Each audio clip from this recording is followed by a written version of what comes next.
Okay, so I'm not exactly sure. I mean, I'm kind of sure where we ended, but when I ended on Tuesday, y'all, I talked about once again. This is important for complexity's sake.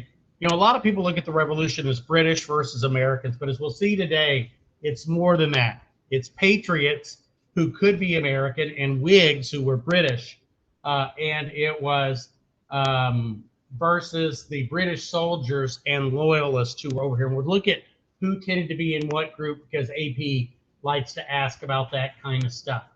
Now, remember, y'all, you've got a king who's had a lot of pressure on him to end salutary neglect or benign neglect.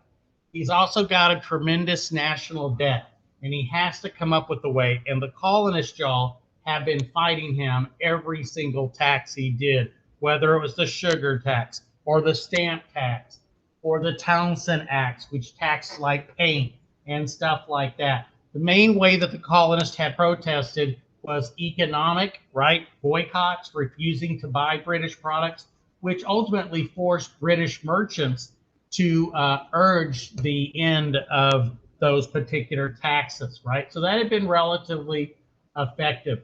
But King George is tiring of that. And basically, he figures out it's come down to blows must decide. In other words, we're going to have to fight this out. And he's really worried because I do try to put myself in the place of the British as a long-term, long-time person who's, got British background and all of that. And I can kind of understand he's very nervous, y'all, that if he lets the American colonies go, what's going to happen to his other colonies? And that's kind of where I stopped last time. Now, we're going to look at here in 1775, the colonists are going to write what's called the Olive Branch Petition. Now, an olive branch is something that you offer, right, to somebody in hopes that they will make peace with you. And this was really the colonists' last attempt to try to make peace, but the king had no time for that. So just kind of be aware of it. And I know you guys don't necessarily have that. All right, we got some more customers coming in. Yeah. All righty. So this I think is in the comic book that you guys have. I just want to kind of mention that a little bit because we do need to do the actual fighting. This is on page 127. Now, last time I made a really big point that you need to remember, because even a lot of smart Americans don't remember this, is that the revolution started in April. In fact, we just had the anniversary the other day, April 18th. The revolution started, and I mean, that is fighting, but we don't declare independence for a whole nother like 15 months or so, y'all. So we're in the war for a good long time. And it's going to be, and this is a big AP thing, on what it took to get Americans involved. Now, the shooting, y'all, takes place outside of Boston. This is where the revolution began. You can see this on the bottom of page 127 or so down there, or at the top of it, I guess. Now, General Gage was the British officer in command of American forces. And this is kind of interesting. We think his wife, who was American, might have tipped off Americans that the Brits were coming because this was supposed to be a surprise raid. So General Gage hopes to prevent a war, but in the process, y'all, he actually starts a war. So what happens? Well, he sends British troops, y'all, across Boston Harbor there. They land, and then they march first through where Harvard is today at Cambridge, then to Lexington, and then on to Concord. Now, what they're hoped to do, y'all, is to basically, he's going to try to seize gunpowder that the colonists are stashed, and he's also hoping to arrest a couple of the ringleaders, a couple of people like Sam Adams and John Hancock, who he thinks are the real rebel rousers. If he can arrest them, this whole rebellious attitude will fall apart, okay?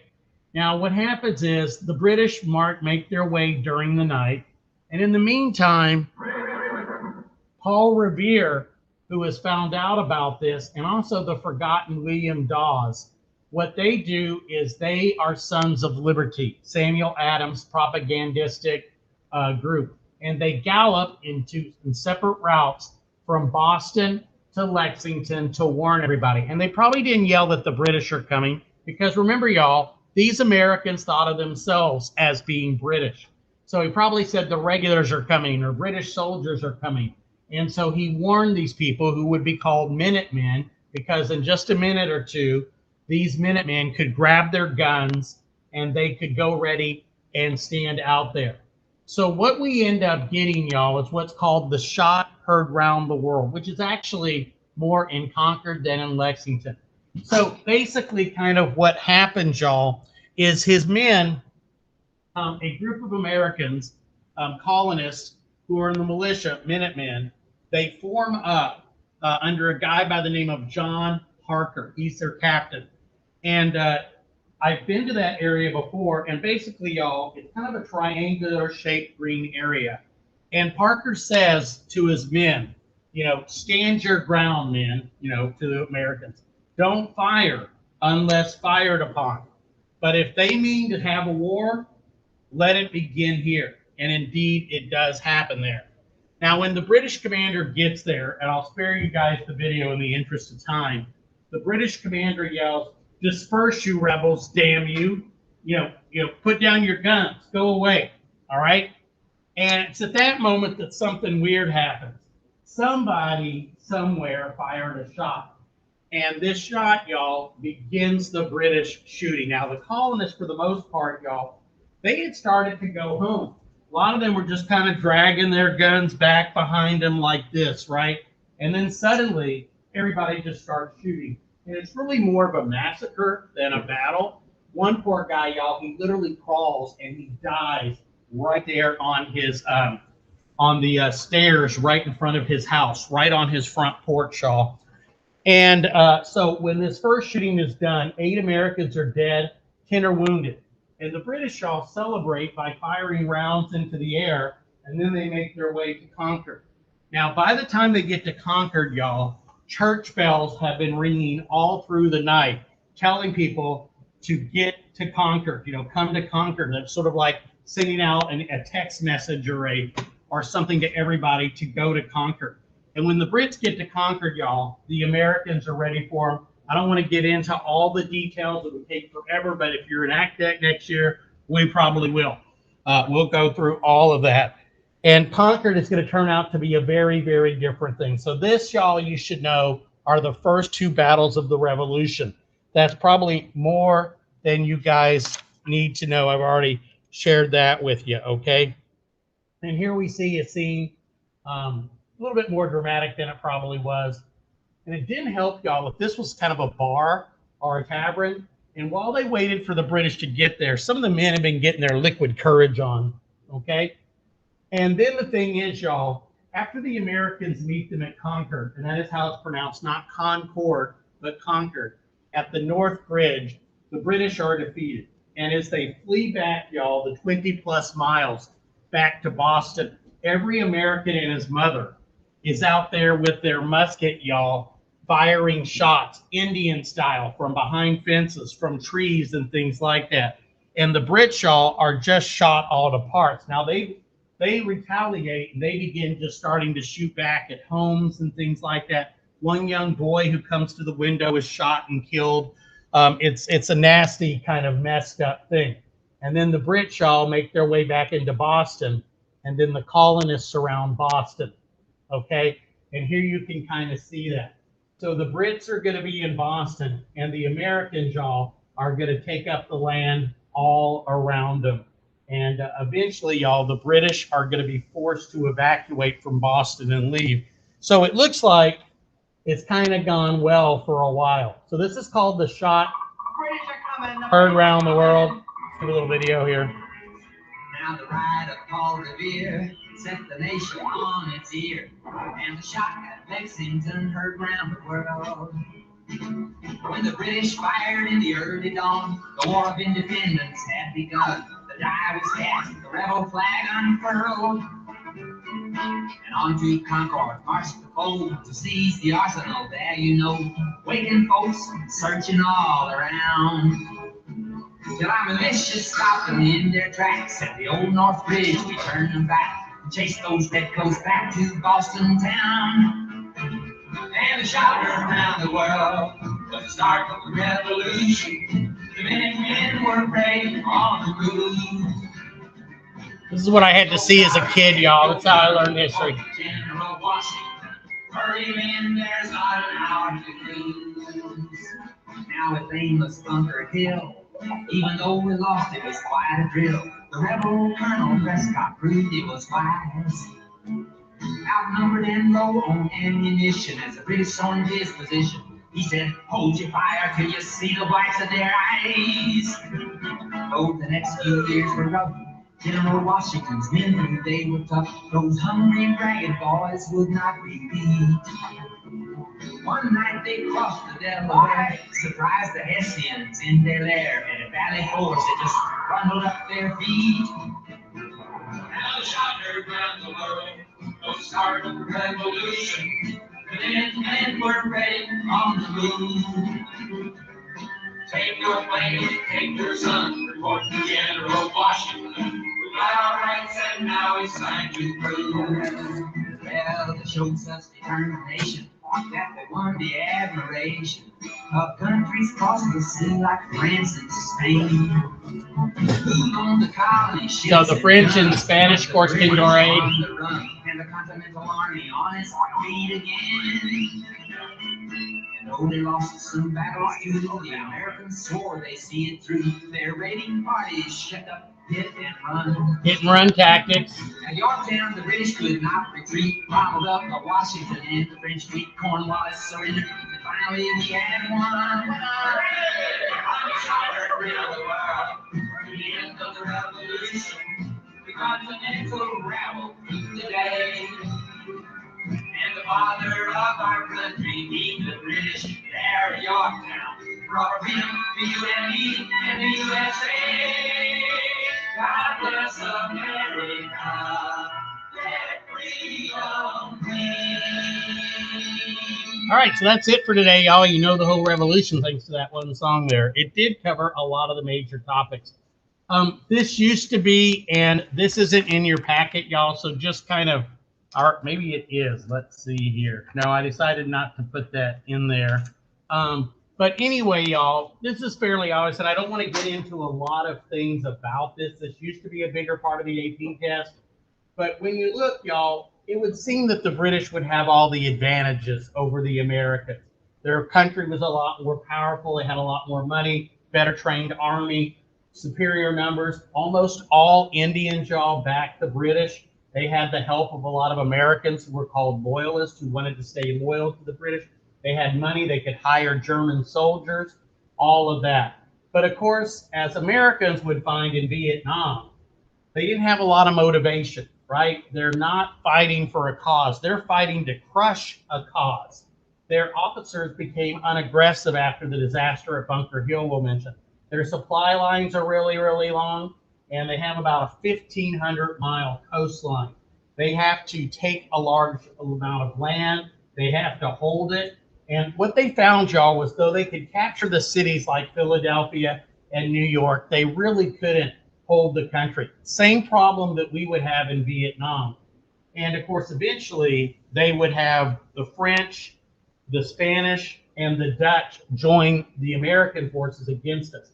We had the better leadership in the form of George Washington. Obviously, we had the stronger motivation. They were here. They were fighting. We were fighting for our city and all that kind of thing. We were fighting to overthrow the British. We were fighting on our home ground. We know it better. A lot of our Americans used rifles, which were slower to load, but had a longer range and were much more accurate.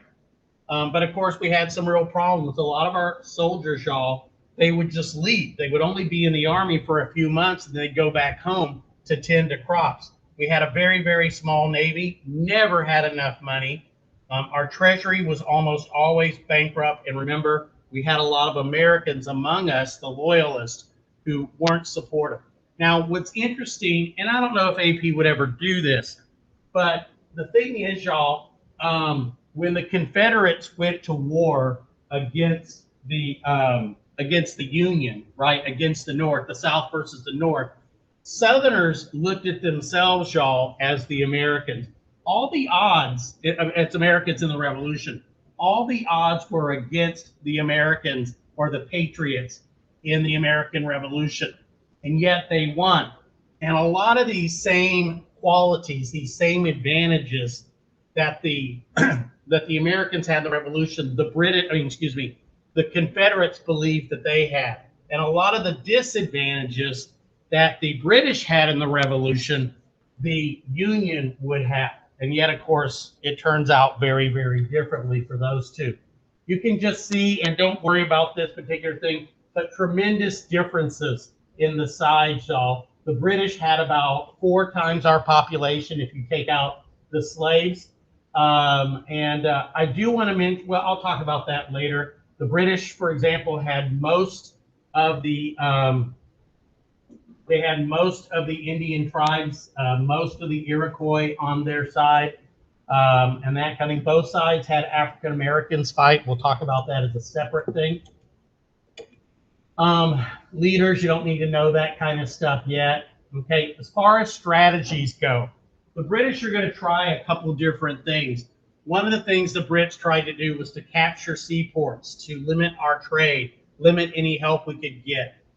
They also hoped, y'all, because New England was seen as the real problem, to kind of invade from Canada, push up from the south, and split New England away. They believed quite correctly that Southerners were kind of on their side and try to use that. But the thing is, the Americans found that they couldn't use the tactics of the British. The British were just too professional. And in many ways, y'all, the Americans did hit and run tactics, things that they had learned from the Indians and the French and Indian wars. Whereas you'll see in a video, the British just kind of stood there and tried to overwhelm you with their force and their artillery and their bayonets and stuff like that. Hey, how's it going? Okay. Now, I should have had this from the comic book, y'all. I don't think I did. I cut it off too soon. AP does not expect you guys to know all the battles. Now, in ACDEC next year, we probably will. But as you guys have already heard, your major battles are obviously Lexington and Concord. You should know them. That's where the Revolution started. Bunker Hill is important because the Brits got bloodied really badly there. We'll hear about Trenton, where Washington crossed the Delaware to win a really important victory. Valley Forge is where the Americans spent a really harsh winter.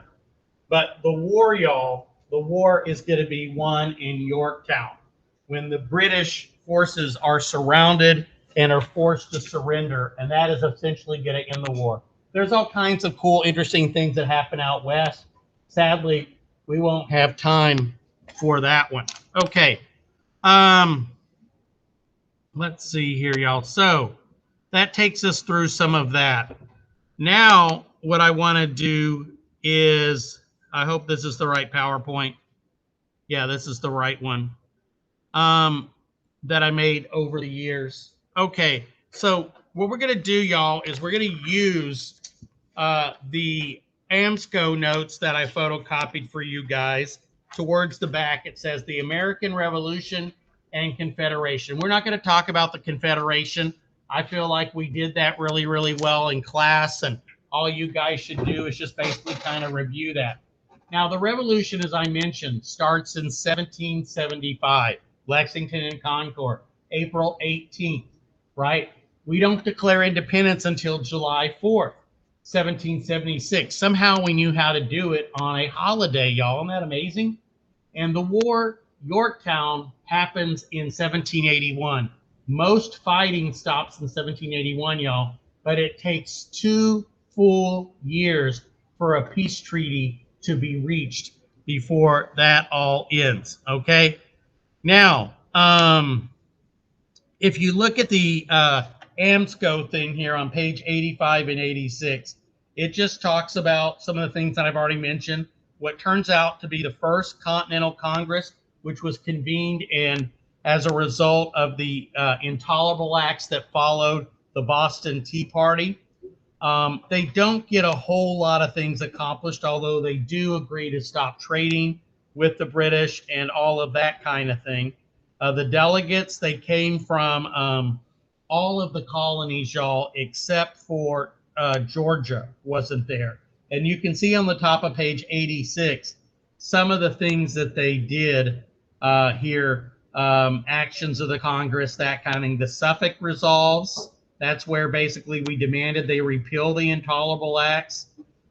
They got us to start making military operations, boycotting British goods. They write the king this Declaration of Rights and Grievances, and they form what's known as the Association to Enforce, to make Americans not buy stuff from the British. As you can see there, and you can read, you got the story of Lexington and Concord, which we've already talked about. Okay, now the next thing that's going to come up is Bunker Hill. Okay, and I want to mention that a little bit with you guys here and talk about Bunker Hill.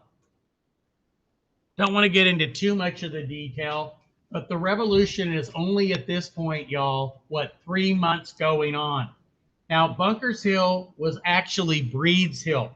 They had been told to fortify Bunker Hill by their commander. Instead, they fortified a near hill called Breed's Hill.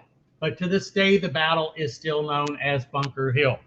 Without getting into all the cool details, once again, I will in Act Deck if you're in there, the British, y'all, really kind of have no respect for American soldiers, and they launch really kind of suicidal frontal attacks, it turns out. Now, the Americans are low on ammunition, and they have the high ground, so the British are having to go up a hill, Breed's Hill, to attack. Now, the Americans, being low on ammunition, as the cartoon mentioned, they were told not to shoot until you see the whites of their eyes. And this would continue to be a problem throughout the whole revolution, y'all, as the Americans never had enough material, enough weapons. Congress never backed them. We never had enough money. And so they had to wait. And they even put some stakes and stuff in the ground to let, basically know when they get there, start shooting. And when they did, y'all, like a whole roll of British soldiers went down. The British made multiple attacks up and down the hill.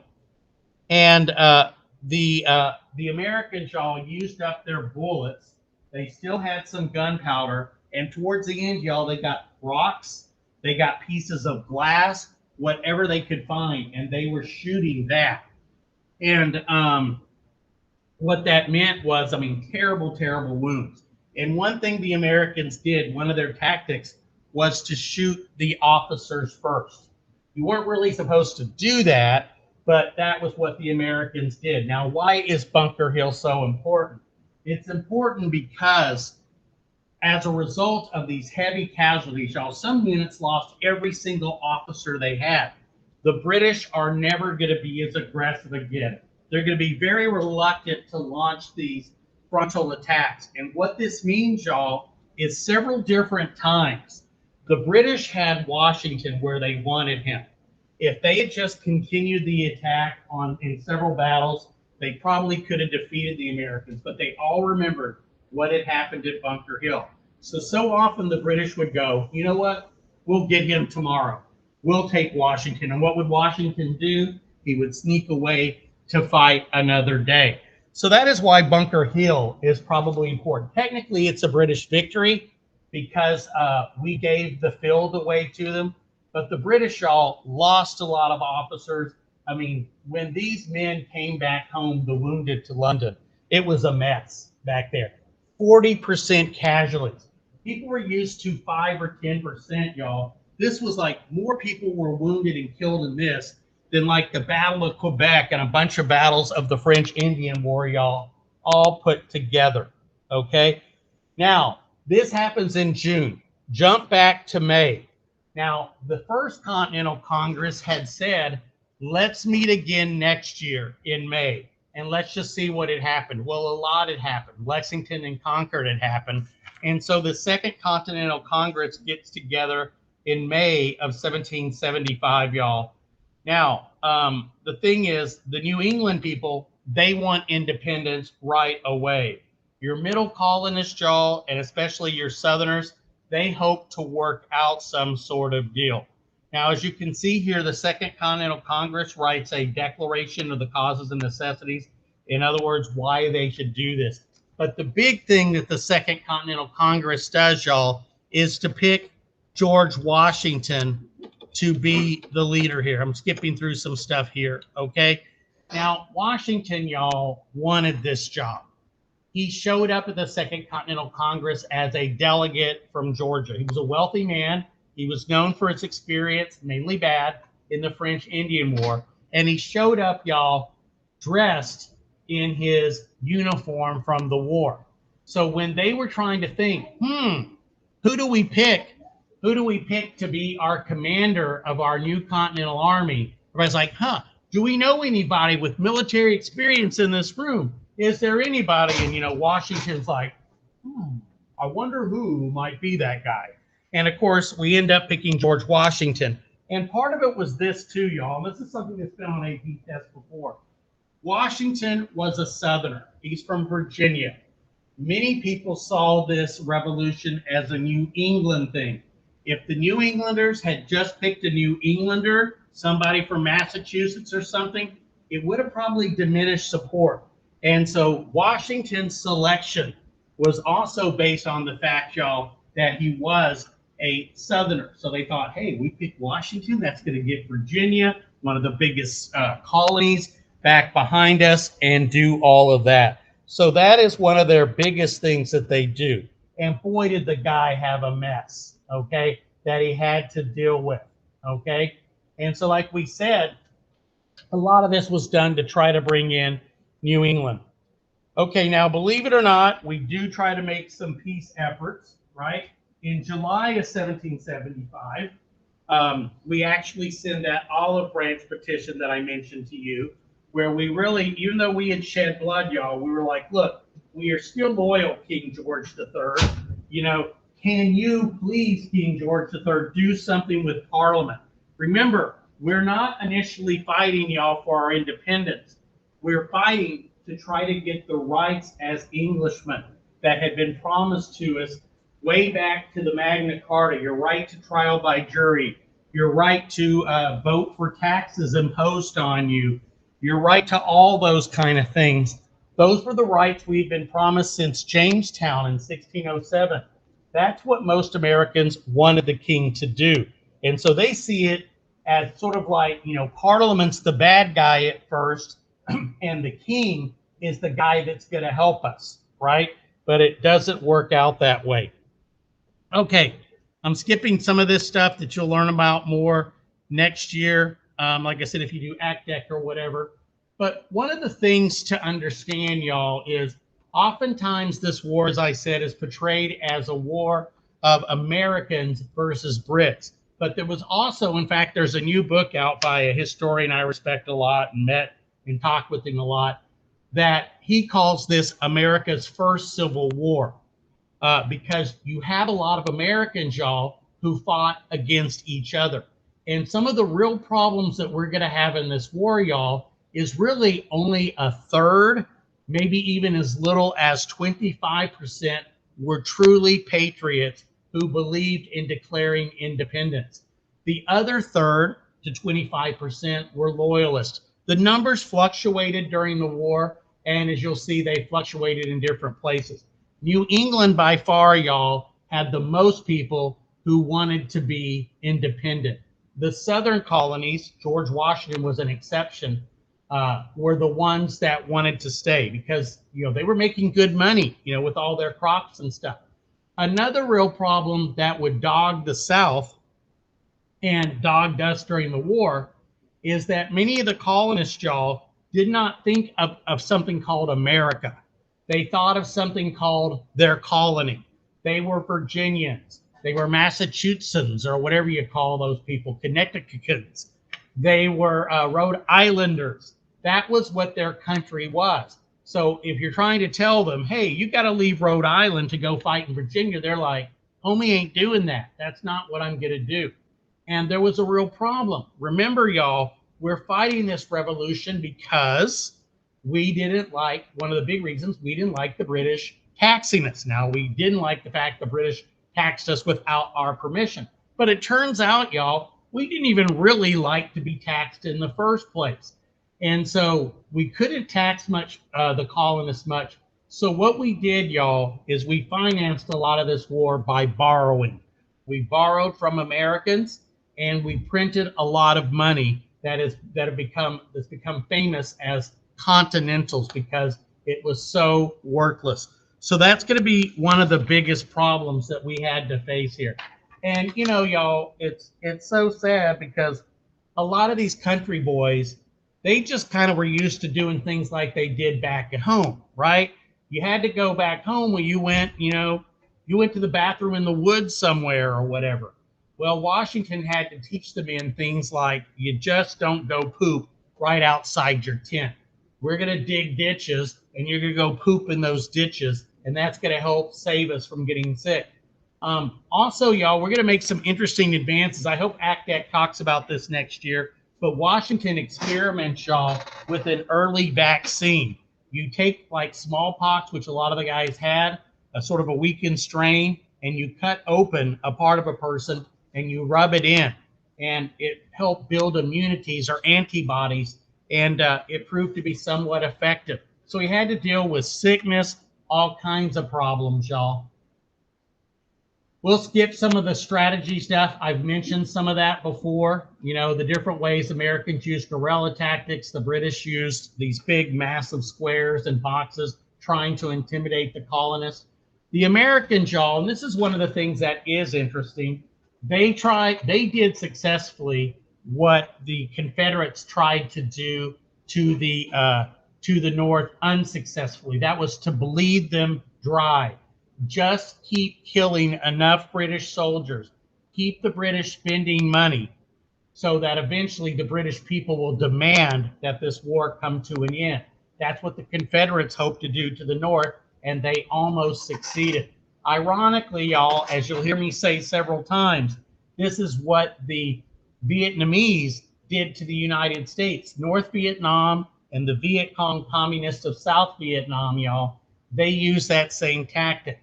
You know, they don't have to, they can lose every battle, as pretty much North Vietnam did lose every battle until like the last ones. But what you don't do is don't lose the war. Keep your army alive. And that's what our guys did. You just wear them down. And eventually, the United States and Vietnam, Americans said, this is it. We have fought too long. We've spent too much money.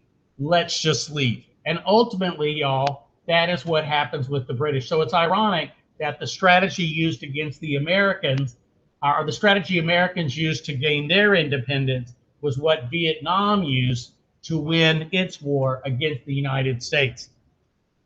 Okay, what else to mention here? And you can see how badly trade was impacted, y'all. If you look there, our exports were way under our imports, and they plunged tremendously during the war because of the British blockade. But also, if AP were to give you a graph like this, y'all, you could look at things like imports. You can see them dropping during American protests. You see them dropping here during American economic boycotts. And then they drop here, y'all, because of the war, right? And it's only at the end of the war we really start seeing those numbers going sky high. I'm just going to skip some of this stuff, but it's fascinating stuff. We actually tried to invade Canada, y'all, and a young hero by the name of Benedict Arnold, who captured Fort Ticonderoga and captured Montreal, would be wounded at Quebec. We thought, y'all, the French Canadians would happily join the United States. It didn't work. It was a failure.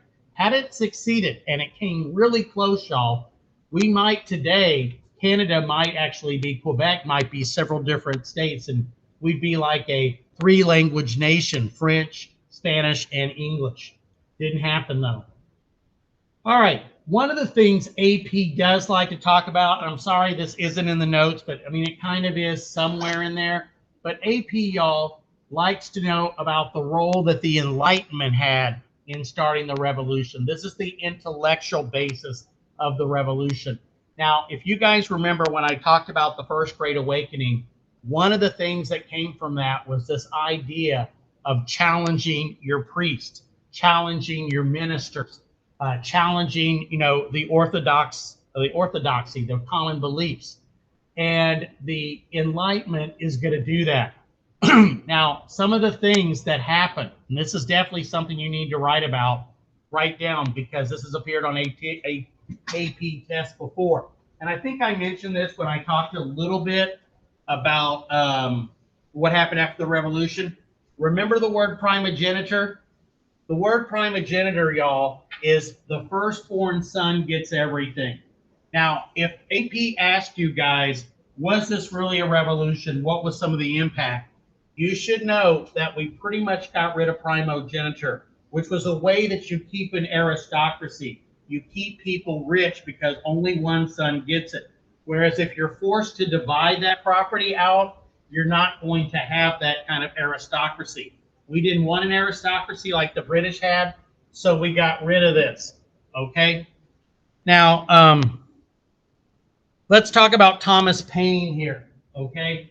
Thomas Paine, y'all, is specifically mentioned in your AP curriculum, so you guys got to know him. He is basically the author of what is known as Common Sense. It's a pamphlet. I have a copy somewhere over there, but I never can find it when I need it. It's a relatively short book, 60, 70 pages or so. You can easily read it.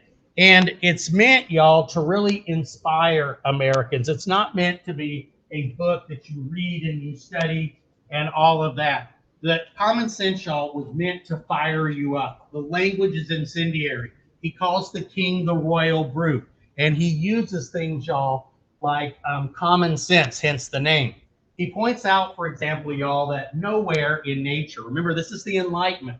We have just now concluded, and people are accepting, that the sun is the center of our solar system, and we revolve around it, a much larger object. He said nowhere in the galaxy does a smaller object like England control larger objects like America. Nowhere would you see the sun orbiting Earth. We've learned that. And so he points out a lot of these problems. He points out the silliness, y'all, of having a king basically be based on inheritance. It's like, how do you keep having crazies or mentally deficient people? Just because the dude's great-grandfather was a great man doesn't really mean that the son and grandson and great-son or great-grandson are going to be decent people. And so this book, y'all, comes out in January of 1776. Its argument is very, very clear. And many Americans, y'all, are convinced. They swing from let's try to work something out with the British to finally saying, look, we just need to go. 'Tis time to depart. And I'll let you just hear a little bit about that here with this video. The sun never shined on a cause of greater worth. 'Tis not the concern of a day, a year, or an age. Posterity will be affected, even to the end of time. The writer of those words was an Englishman who had immigrated to the New World only a few months before the clash at Lexington and Concord. He was self-educated and penniless. At age 38, Thomas Paine had been a tutor, tobacconist, grocer, and corset maker. He failed at every business. He failed at everything, except troublemaking. While he was in London, he enjoyed taking on everyone as a kind of 18th century Socrates. He was in the marketplace arguing with everybody. He became a tax collector, was fired from his job when he was caught handing out petitions to members of parliament asking for higher pay for the tax collectors. Kind of ironic. In London, Paine's appeals on behalf of underpaid civil servants caught the attention of Benjamin Franklin, who was there as an agent for several colonies. After meeting Paine, Franklin recommended him as an ingenious, worthy young man and sponsored his immigration to America. So he's one of the key figures of the Enlightenment, y'all. Once in Philadelphia, Paine began to use common sense and reasoning. The radical idea of American independence. Thomas Paine had suffered all his life under England's class system, and he spared no venom in his writing. In January of 1776, after virtually every typesetter in Philadelphia had refused to touch his treasonous work, a rebel printer finally agreed to publish it. Common Sense was its down-to-earth title. In its 47 pages, Paine attacked the notion that England's king should be seen as a parent to the American colonists. He set out to dethrone the sacred institution of monarchy.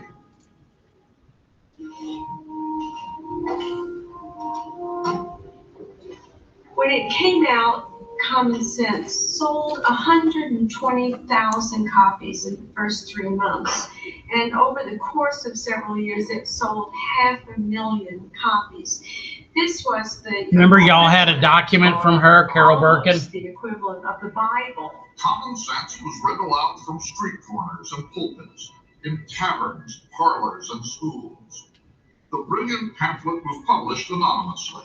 People speculated it had been written by Samuel Adams, John Adams, or even Benjamin Franklin. Tom Paine was saying in this pamphlet what a lot of people were now thinking but hardly dared to. He remembers the revolution. He was there, y'all. In other words, that the colonists were at war with him. All right, so that gives you an idea. So please remember Common Sense and its purpose as well there, y'all. And like we said, a larger continent could not be controlled by a little island. And of course, this is going to play a role in finally the writing of the Declaration of Independence. Now, a couple other names you guys need to be aware of, right? You might write these down. Some of these I think I did talk about, but Enlightenment ideas played a big role in this revolution. We're the product of Enlightenment as a country. John Locke, y'all, was another person, as well as Thomas Hobbes. I've got Paine there, but Thomas Hobbes. And they had written about the social contract. I think I mentioned this earlier in the year, but the idea was that governments, y'all, were the creation of the people. And the reason people created governments was to guarantee and protect their natural rights, or their rights that were given by God, or what we came to call unalienated or unalienable or inalienable. You get both words, rights. Our right to life, property, and liberty, as we called it. Those were ideas that John Locke and Thomas Hobbes articulated in their books. And when Jefferson writes the Declaration of Independence, as you guys will see here shortly, he particularly uses those things. Now, Jefferson is going to change property to happiness, because in Jefferson's mind, y'all, property is nothing. All property is, y'all, is a means to acquire happiness. You know, if you have money, life is a lot easier. You can get those things and enjoy things, find wine, find foods, travel, a nice, safe place, time to write and read. That is what property does. And that would allow you to pursue happiness. Now, ultimately, we would reject that term and we would go back to property when we write the Constitution. So those are some things you guys need to make sure you're aware of.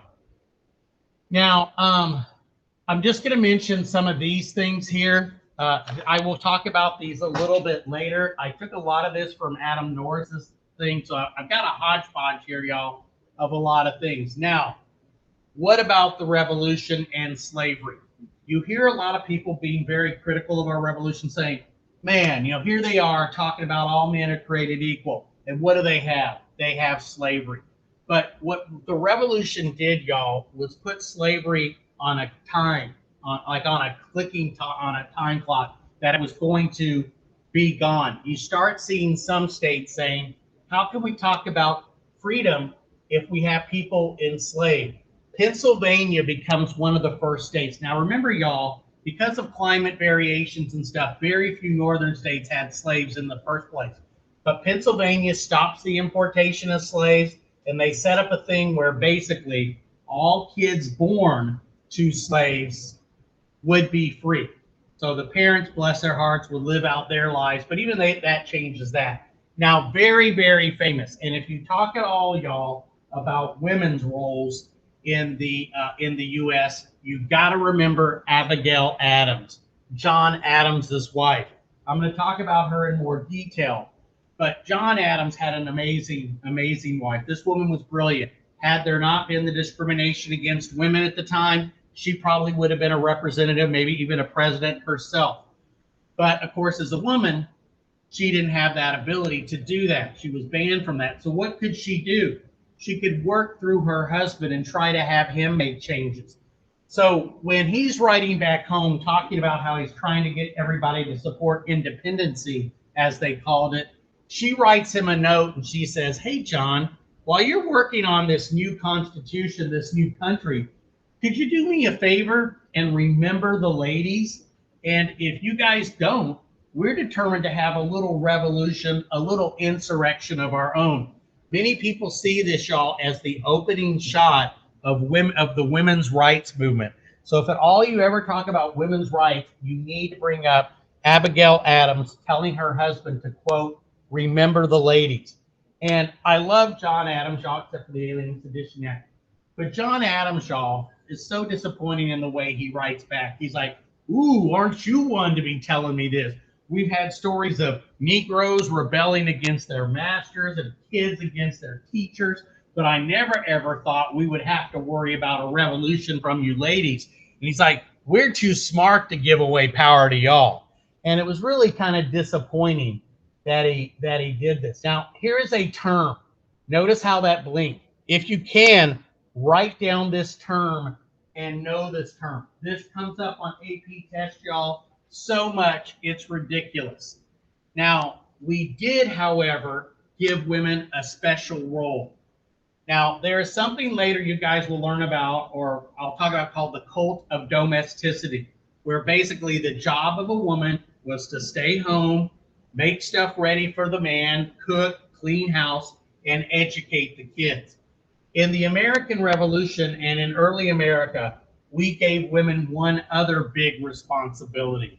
It was their job not just to teach kids how to add and subtract and multiply and do those kind of things and to read and write, but they were supposed to teach Republican. Now, I don't mean the Republican Party because it doesn't exist at this time, but values about service, about supporting your country, about honesty and doing that. The job of women, y'all, was to teach Republican moral values that would be passed on to the kids to make them into good American citizens. It's quite a compliment, right? Although some women didn't see that, but it's like, look, we're trusting y'all to do this for us. We're off fighting a war. We're off doing this other stuff, but it is your job to make sure you raise good American kids that will be good and patriotic and help serve their country. And we do start seeing more educational opportunities. You can kind of ignore a little bit of this, but this is the other thing, okay? Remember how they called the opening shots of the revolution, the shot heard around the world? What this is a direct reference to, y'all, is the fact that the American Revolution, its successful overthrow of British power, is going to inspire revolutions all over. The most famous is, of course, the French Revolution in 1789, just a decade after ours. But there's going to be revolutions in the Americas. Simón Bolívar, or as we call him in America, Simon Bolivar. Simón Bolivar, the George Washington of Latin America, y'all, leads revolutions there that frees a bunch of countries, or what become countries in Latin America. Haiti has a revolution. Believe it or not, y'all, even Vietnam, when Vietnam proclaimed its independence in 1945 or so from France, Ho Chi Minh, the future communist leader of North Vietnam, got up and he read a version of the American Declaration of Independence, basically using it. So the thing to remember, y'all, is America's revolution wasn't just something here. It spread around the world. Other people, to this day, are still inspired by this revolution, but really none have been as successful. Russian Revolution, failure. French Revolution, a failure. Chinese Revolution, well, still kind of ongoing, right? And here's just some examples, like in Haiti, like in South America, Central America with Simon Bolivar. So please be aware of that. And that does come up, I think, on the packet a little bit later. Yeah. All right. So there's some of the common sense stuff. Here's a copy of it. I actually saw a real copy in Vegas, y'all, for sale for several $1,000s, man. And I was so tempted, y'all, to have an actual copy of the book that somebody would have read that inspired no telling how many Americans, y'all, to help create this country. It was an amazingly big deal. And it comes out, as I said, January 1776. Okay. And you just see some of the list of some of the stuff they did talk about. So the whole thing about Paine, y'all, is he urged not negotiations, not trying to work something out with the British, but his famous words are, "'Tis time to part." You know, he said freedom hath been hunted around the world. You know, that America was the asylum of mankind, that this was the place that freedom would have a chance to survive while it was being destroyed around the world. Once again, kind of that American exceptionalism, that we had a role to take in. And we still feel that way in a lot of ways. We have a role, we feel, to take in people who are hurt and disadvantaged around the world. Despite a lot of the criticism of America, we still take in more immigrants, y'all, than the rest of the world does, okay? And lots and lots of people every year. Now, as we said here, the new curriculum makes a big deal about common sense, all right? And you should be familiar with it. Okay. We're not going to go through every bit of it here. Like I said, 500,000 copies. It was bootlegged, copied, and everything like that. Here's one of his great lines. "Oh, ye that love mankind, ye that dare oppose not only the tyranny, but the tyrant stand forth. Freedom hath been hunted round the globe. Asia and Africa have long expelled her. Europe regards her like a stranger, and England hath given her notice to depart. Oh, receive the fugitive of freedom, and prepare in time an asylum for mankind." And he said, the cause of America is in great measure the cause of mankind. 'Tis time to part. And then here, y'all, you see the stuff about John Adams. Now, finally, and this is maybe more than you need to know, but it's going to be Richard Henry Lee of Virginia who makes the actual proposal, y'all, that the colonies declare their independence. Now, he does that almost a full month before we do so. Who do we have to thank for that? Thomas Paine and John Adams had been working for that. Now, what we end up doing here is a committee, and this is in your packet here where it's talking about the Declaration of Independence. 5 people, and you can forget these 2 guys for right now. It's John Adams, it's Ben Franklin, and young, redheaded Thomas Jefferson, y'all, are given the job to write this, okay? Now, Jefferson thought Adams was the better writer, but Adams basically said, and that's a weird scene there, but anyway, Jefferson basically says, look, you're a Virginian. We need to make this look like it's an American thing, not a New England thing. I'm from Massachusetts, and you're a much better writer than me. So they get Jefferson to go ahead and write it. The guy, y'all, was an Enlightenment scholar himself. He was a scientist. He played violin. He could do all kinds of things. He was an architect. He invented things. He had been a lawyer. An absolutely amazing character. I know a lot of people give him grief now because of his relationship that he had with the slave. It's a somewhat more complex story. Don't have time to get in that. I'm not defending it, but I'm just saying, as in most things, it's not, no pun intended, black and white. It's a little bit more complicated than people think. All right, finally, y'all, Jefferson presents them with a Declaration of Independence, a declaration proclaiming it. This is obviously a nice rewrite of it, and you can see the signatures of the men who were there. And the Declaration, y'all, is principally written by Jefferson with some additions by Adams and by Franklin. And you would think they would have just all accepted it, but it was a really, really ugly fight for several days over some issues. It's based on the Enlightenment thinker John Locke and his idea of the social contract, that governments are formed to protect our rights. But specifically, y'all, if a government doesn't protect our rights, we have a duty, we have an obligation to overthrow that government and replace it with a government that will protect our rights. Who was taking away our rights? The British. And what it literally is, y'all, some of you will probably become lawyers someday. In some ways, y'all, it's a legal brief. It's a listing of all of the reasons. Or think of it as a breakup letter. Dear Betty, I'm sorry, but it's time for us to break up. Now, why I'm breaking up is you do this, you do this, you don't do this, you do this, you do this, blah, blah, blah. And you list all the reasons. Now, you're not just trying to convince Betty.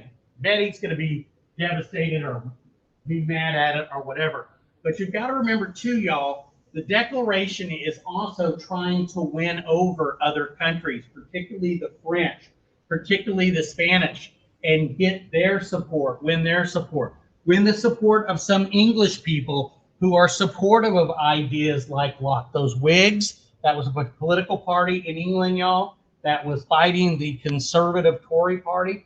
So this is more, y'all, than just a breakup letter. I mean, it is that, but it's also trying to encourage people. It's like, let's say, you know, you're breaking up and your friend's like, man, what are you doing breaking up with Betty, man? Betty's the best person in the world. And you're like, hey, did you know this about Betty? Did you know this about Betty? And like, oh, man, okay, I didn't know, man. She's bad news, okay? That's kind of what this was.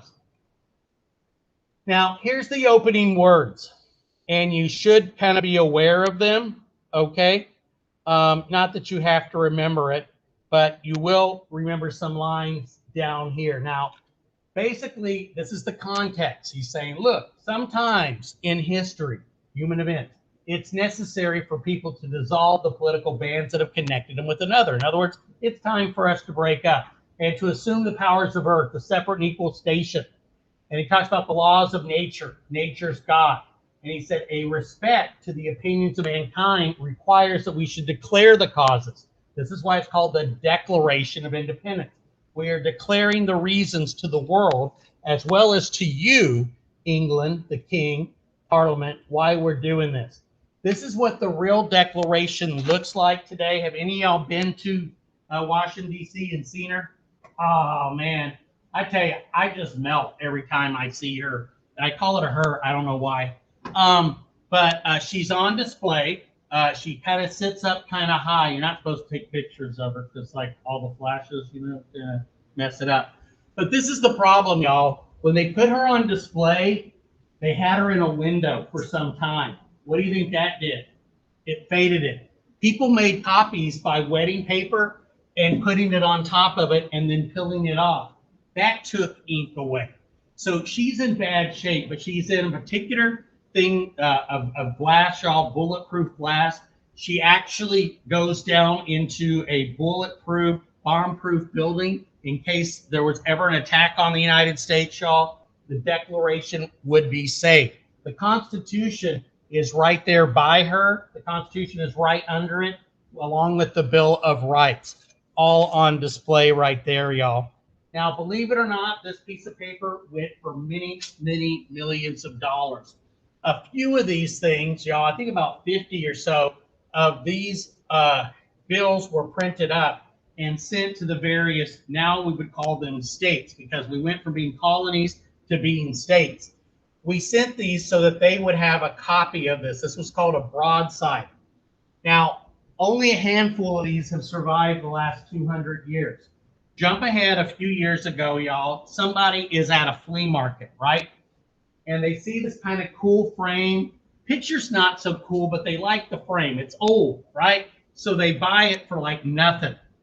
And then, of course, they go home and they take out the awful picture because they want to put something else in the frame. Guess what had been put in the back? An original copy of this thing. And they sold it for millions of dollars. So you never know, y'all, what you're going to see at a flea market. And that is the one that was found there, y'all. You can see it had been folded, but it still went for millions of dollars. Now, this is the line that you probably should know. In fact, the state of Texas says you guys are supposed to memorize this part. This is the part that comes most from John Locke and the Enlightenment. We hold these truths. In other words, what we're about to say, this is self-evident. It is clear to everybody. First, all men are equal. Of course, over time, we've expanded that to men and women. At the time, the men were limited to white males, right? All people are endowed. They're given by their creator, God, certain inalienable rights. In other words, rights that you cannot alienate from us, you cannot take from us.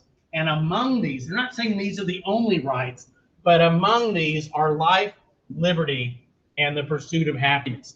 Now, those words, y'all, are in your packet right there where it talks about the Declaration of Independence. And you guys should be aware of those. There is no better articulation of John Locke's beliefs. And he even comes in there, and then they say, to secure rights, remember, social contract, governments are created or instituted among men. They get their just powers from the consent of the governed. Government doesn't give you and me powers. I mean, doesn't give you and me rights, y'all. We have rights because we're people. Those come from God, or if you're not a God person, they come from nature.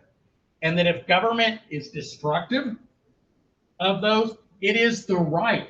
You and I have the right, according to Locke, according to Jefferson, to alter or abolish it, to create basically new principles that will give us these rights. So let's see what this video is here. I'm trying to remember. Oh, here we go.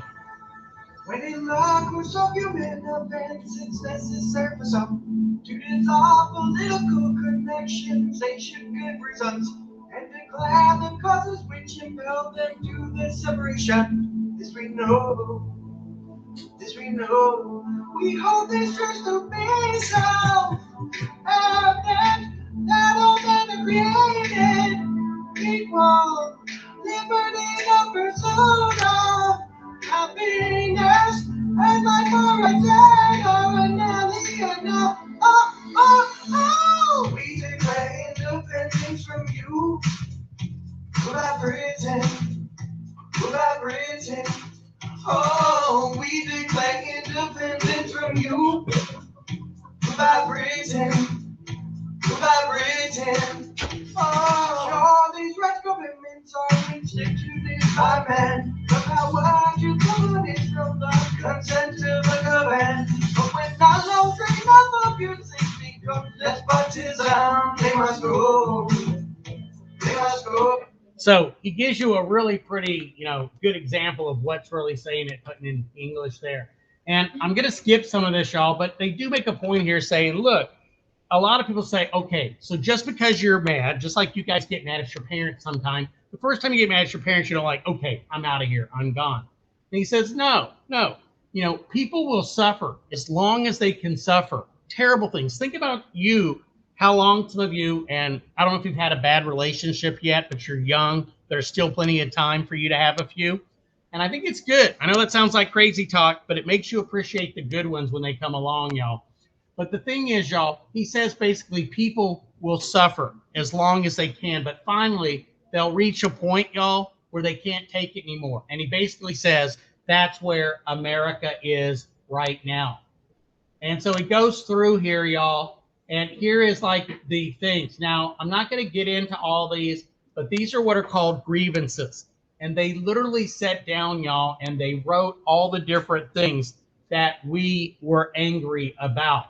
Okay, they list, that he's taken away, in some cases, our right to trial by jury. He's turned the Indians against us. He's kept armies here without our permission. And it goes on. He imposes taxes on us without our consent. Look how far down that is. He's quartered troops here. He's taken away our charters. He's suspended our legislature. All these different lists are the things, y'all, that have led us to the revolution. It's a long, long list. He's incited domestic insurrections. In other words, he's turned the Indians against us. They call them the merciless Indian savages. Pretty strong stuff there. He's sending mercenaries over here. He's plundered our seas. He's done all these different things. And as you can see here, y'all, it says, we've warned the British from time to time. about their attempts to legislature to extend jurisdiction over us. We've reminded them. We've appealed to their native justice, but they've been deaf to all the things. So therefore, we have to announce our separation, y'all. And that is why they're going through it. And they finally go through and say, so these united colonies, y'all, are going to be independent countries. Now, very, very important that you guys make a note of this. I don't know if this is not on the AMSCO thing. You don't obviously have to write this, but please make a note of this. This is one of the big criticisms of our founding father. And I think it's somewhat unfair if you look at it the right way, I think, or the way that it really was. Now, one of the things that had angered Americans was the fact that in Virginia, okay, Lord Dunmore, that was the governor of Virginia, the British governor of Virginia, y'all, had issued a proclamation, Dunmore, D-U-N-M-O-R-E, D-U-N-M-O-R-E. And basically he said, any slave that runs away and comes to fight for the British, we will give their freedom. Now, this angered Southerners big, big time, okay, that this was going on, okay? And so this criticism of slavery, y'all, wasn't necessarily, like, a lot of people read this and they think, oh, Jefferson wanted to attack slavery in the Declaration, but those evil Southern people, they didn't want that in there. Well, in fact, y'all, he's basically only criticizing the fact that the British are trying to turn slaves against us. You know, that this is what's wrong, and then they even make this argument too, y'all, that, hey, we tried to end the importation of slaves, but the British made us keep taking them in, okay? And so, you know, we've tried to do something about it, but you talk to a lot of people, they say, oh, Jefferson wanted to criticize slavery in the Declaration. It's more complicated, as most things are, y'all. He was upset that they were trying to turn the slaves against us. And that's what the real problem was about that. And even some movies and stuff, and those of you that do ACT Deck next year, I know I keep saying that, hoping more of y'all will. We're going to look into that. We'll look at how Hollywood treated that, because I really do think this has been misunderstood. Now, the thing is, y'all, this cause about slavery did not make it through the Constitution. In fact, it was removed. So the only mention of slavery, y'all, I meant in the Constitution, the Declaration, the only mention of slavery in the Declaration, y'all, even with all the issues, was removed. Otherwise, Southerners said, y'all, we're not going to support this.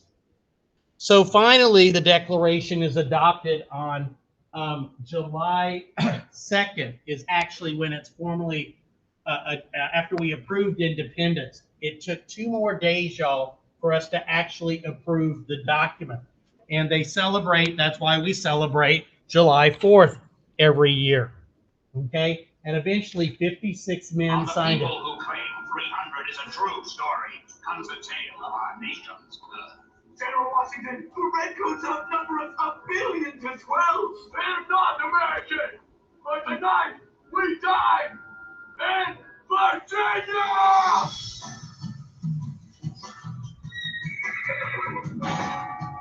King George would like to speak with you. This is a British colony. British? This is America!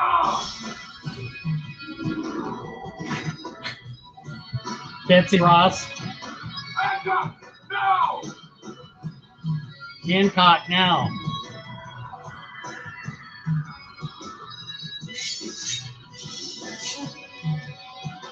Yeah!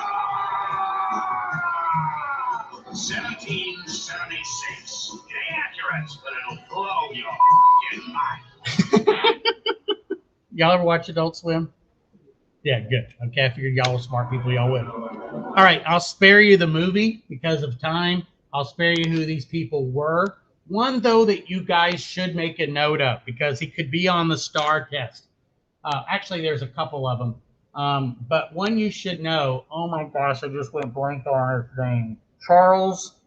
Charleston, or, okay. Anyway, I'll have to go through and find that again. I apologize for that. I just went blank, but he was the only Catholic.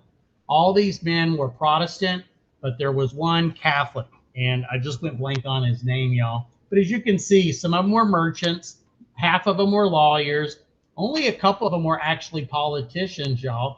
They were fairly young, as well. If you kind of look at it, 26 to 50, most of them in their 30s or 40s, and where they were from. Yeah. Charles Carroll, that's it. Thank you. And you know where he was from? Charles Carroll of Carrollton. So it was like CCC. So, and he's Catholic. That's the fourth C. So if they ask you on the STAR test, who was the only Catholic person in the Declaration? Charles Carroll of Carrollton. Thank you so much. As I get old, y'all, I forget stuff like that. There was even a minister, y'all, by the name of Witherspoon. Okay. I don't know if he's related to Reese, the actress, but he was a minister, y'all, who actually stopped fighting. I mean, he stopped being a minister, took off his minister gown to reveal his uniform underneath it. The movie The Patriot has a similar scene based on what Witherspoon had done. Now, remember I mentioned the story of Abigail? You definitely need to remember that, okay? But let's just kind of continue on this so we can get out of here before the sun goes down. Now, in the revolution, y'all, it's a long, bitter struggle. Until our war, y'all, with Irakistan, right, as I call it, this had been our longest war. Think about it, y'all. It was 8 years. Think about it. Y'all were in 3rd grade, and you would just now be ending the war. That's how long it had been. Now, women, remember, were treated as second-class citizens way back then, obviously, and they had to obey their husband. They had few rights, like, for example, if there were a divorce, which was easier for men to get than women, the men got the baby. Women, y'all, when they married a man through what was called the law of coverture, they basically became like a child, property of the husband.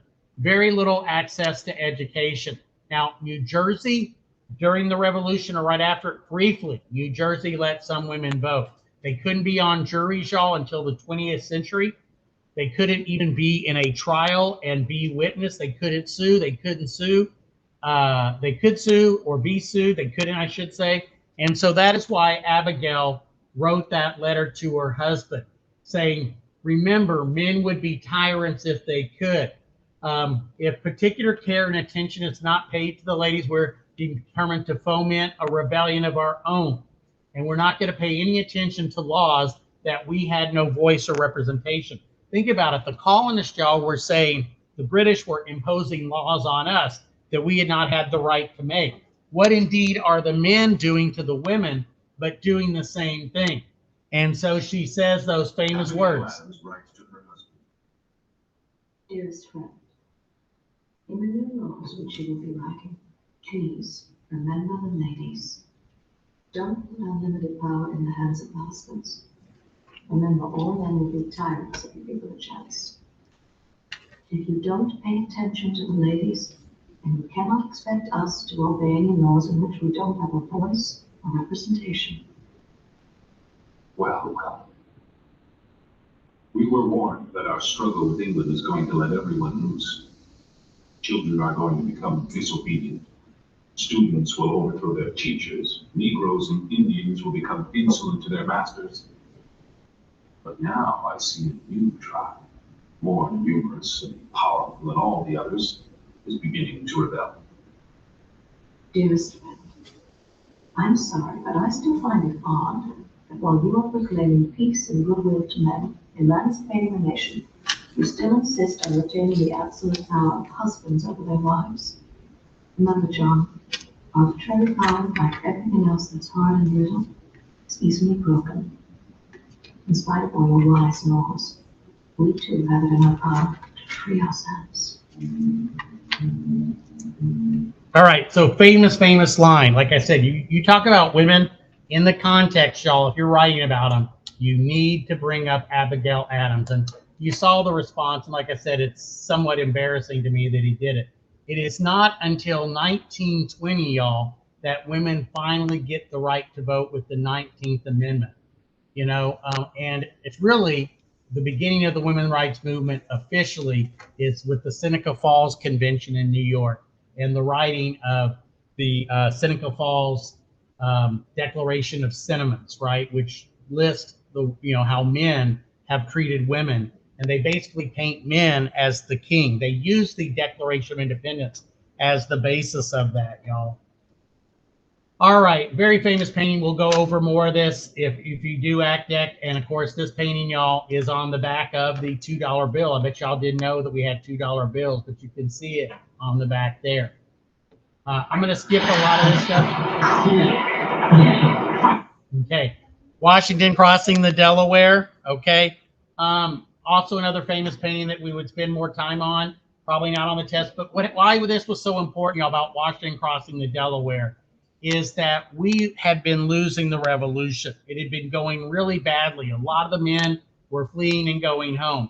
Washington gets some intelligence, some information that the British, or at least the Hessians, that is German troops, had been partying all night because it was Christmas. So he leads his men across this frozen river, y'all. They launch a surprise attack and they defeat them, and it's a major, major victory for them.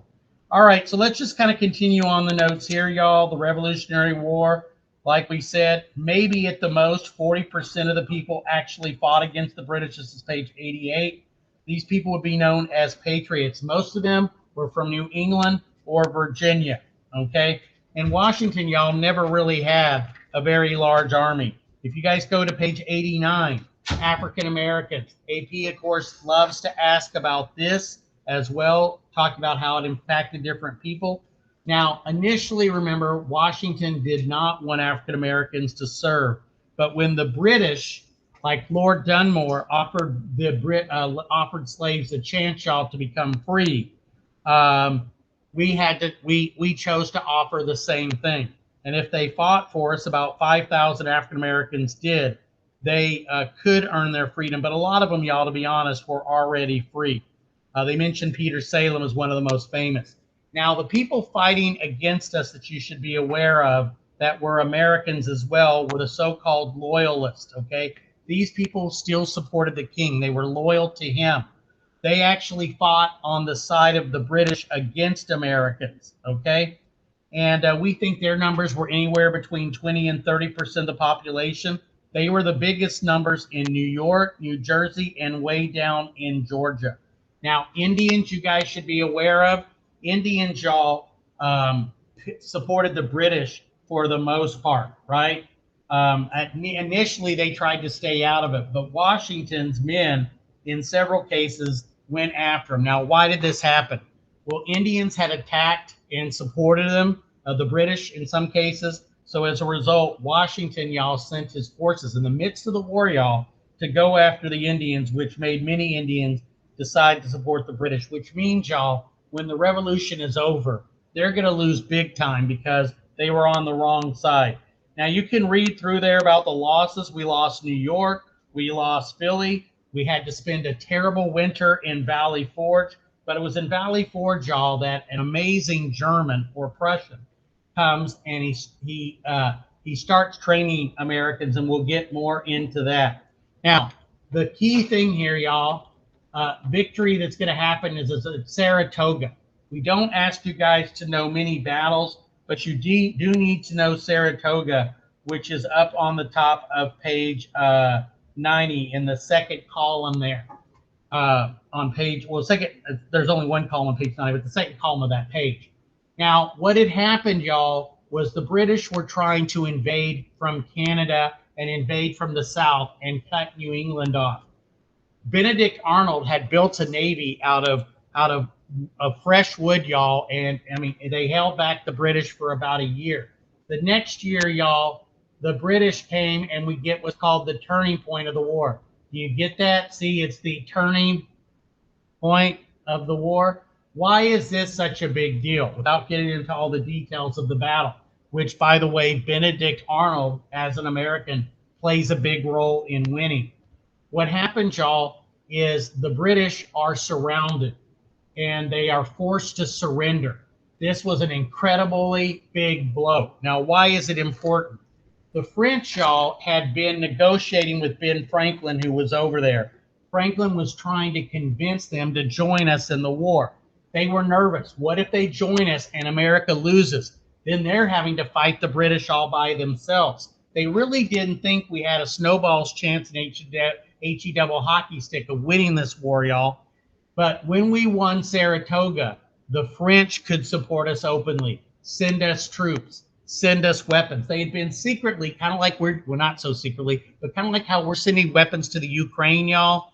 They had been kind of doing that. But then they physically get involved in the war, allowing us to use their Navy, which wins us the Battle of Yorktown, to use some of their soldiers as well, too. That is why Saratoga in 1777 is such a big deal. And it results, y'all, in an alliance there. Now, the sad thing is, well, let's see if we'll get into some of that. I don't want to detract too much of that. Now, remember, y'all, the French are still under a king. They don't join us in this war because they support American ideals, anti-king stuff, right? They want to get revenge against the British for the 7 Years' War or the French and Indian War. They want to get that territory back. That is why they support us. General Burgoyne surrenders to Gates. Benedict Arnold is a hero, but he gets no cred, y'all, for it. He gets no props from anybody for what he had done, and he's going to eventually become a traitor. He's married to a British loyalist.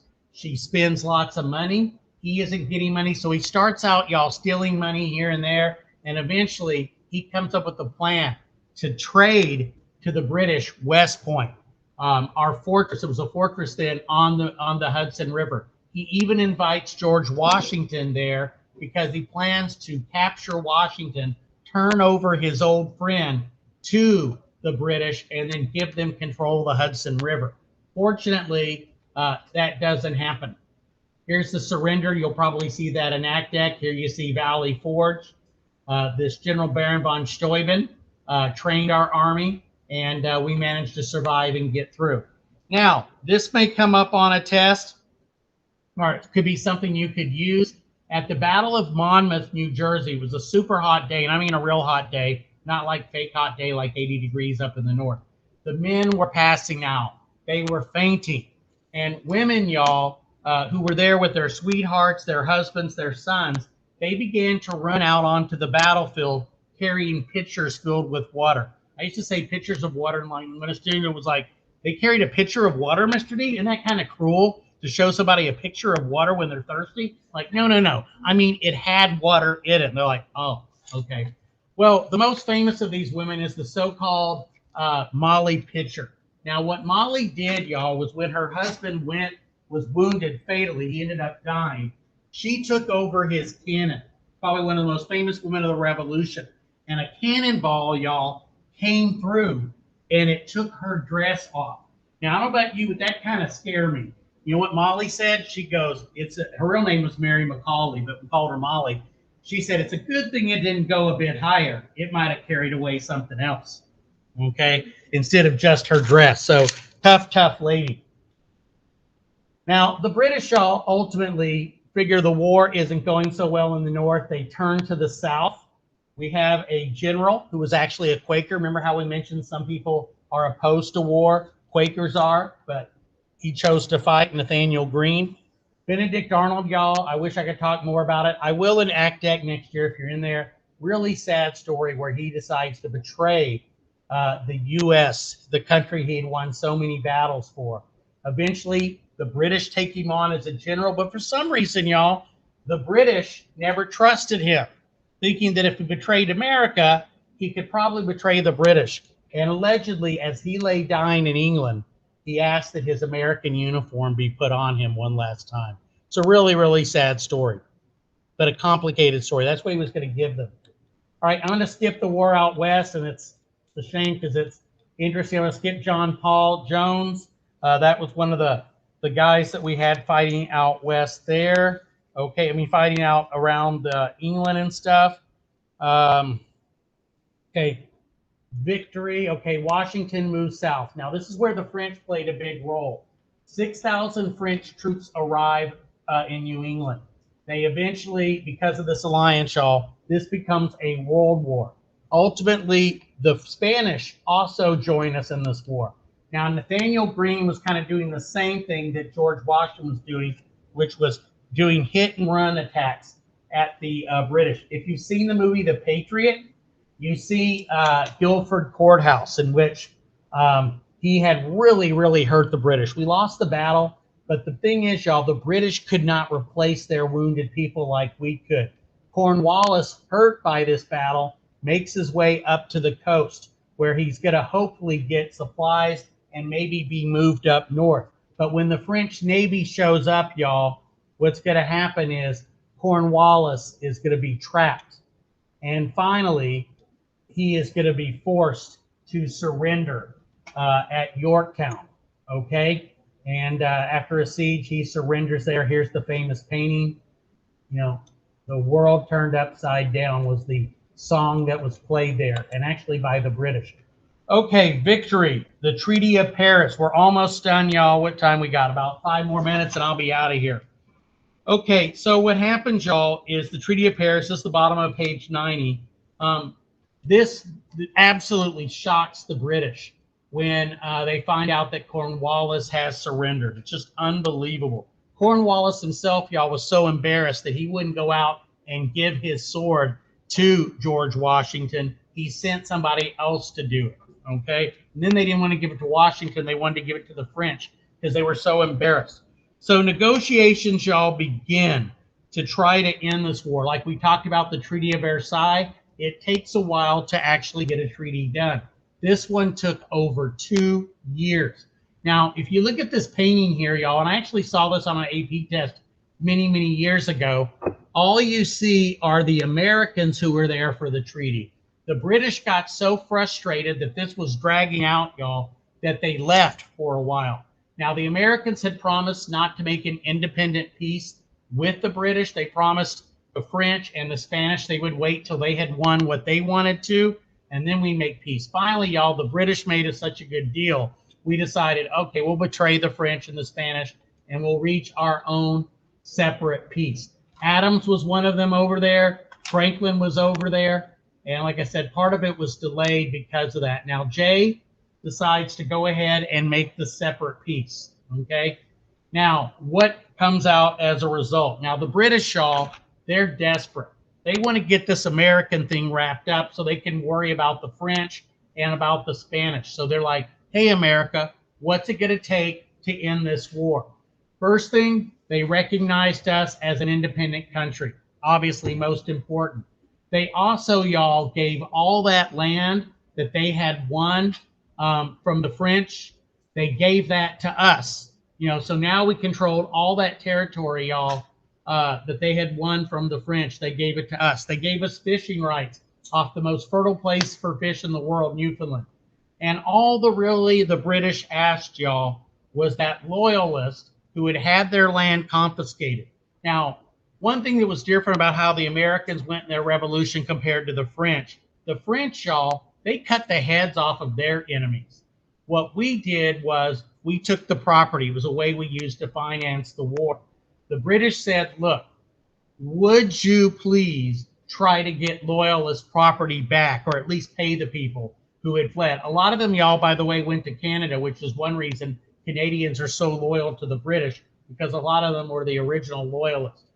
And basically all we said, y'all, was, look, we'll try. Well, we ended up not doing it. And the other thing is, y'all, a lot of Americans owed money to the British, British businesses. The U.S. said, look, we won't stand in the way if you want to do that. All right. Now, here's the territory that we got. Okay. We got this territory. Now, the Spanish, because they were on our side, they got back the territory they had lost in the French-Indian War that had gone to Britain.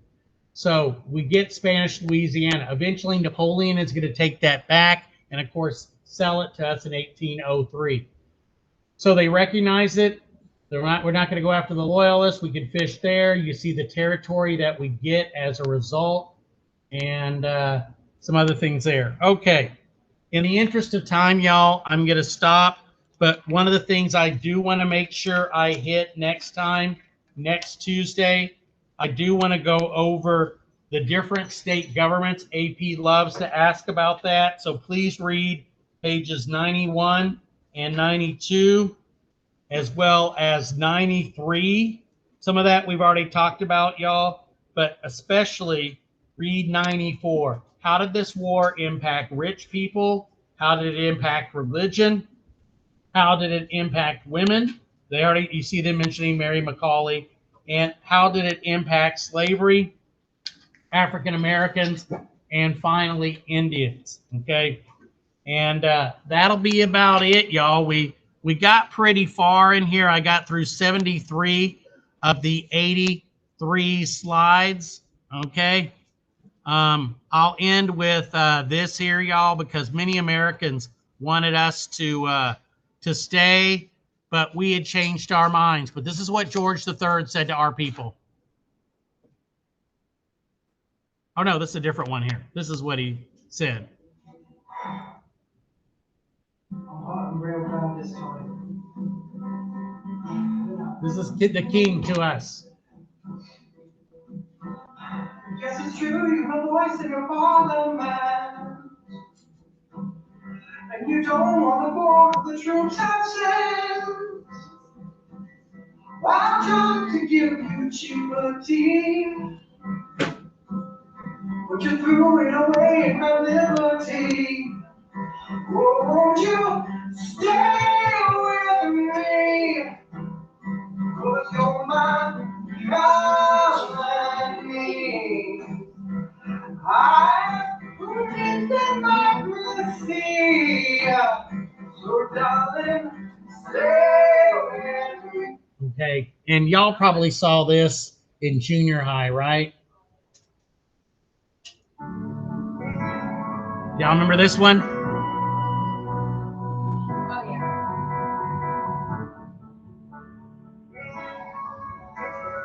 Halfway across the globe, and we're standing on the ground. Screaming across the waves, you can't hear them sound.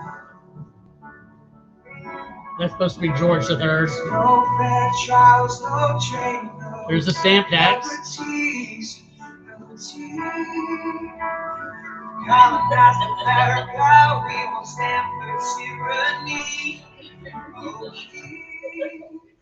And it's too late to apologize. It's too late. I said it's too late to apologize. It's too late.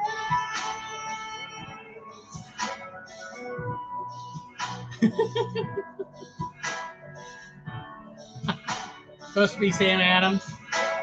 You paid your foolish tax and they act and they just won't do. Wanna make it clear we believe this much is true. All men were created with certain unalienable rights. Among these life, liberty, and the pursuit of happiness. It's too late to apologize. Now you got to just see it up to where Thomas Jefferson plays like a rocking violin. It's too late to apologize. It's too late. Here we go.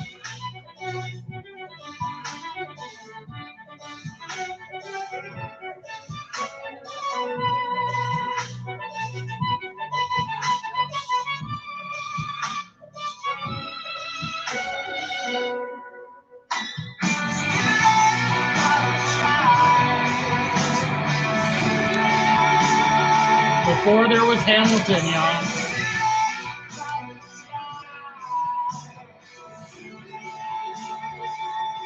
All right, we'll end with that, y'all. Thank you for coming here after school. Hopefully it wasn't too bad for y'all. Those of you that watched this at home, congratulations. I appreciate it. Make sure you sign in or out if you've not done so. We'll go ahead and stop there, y'all.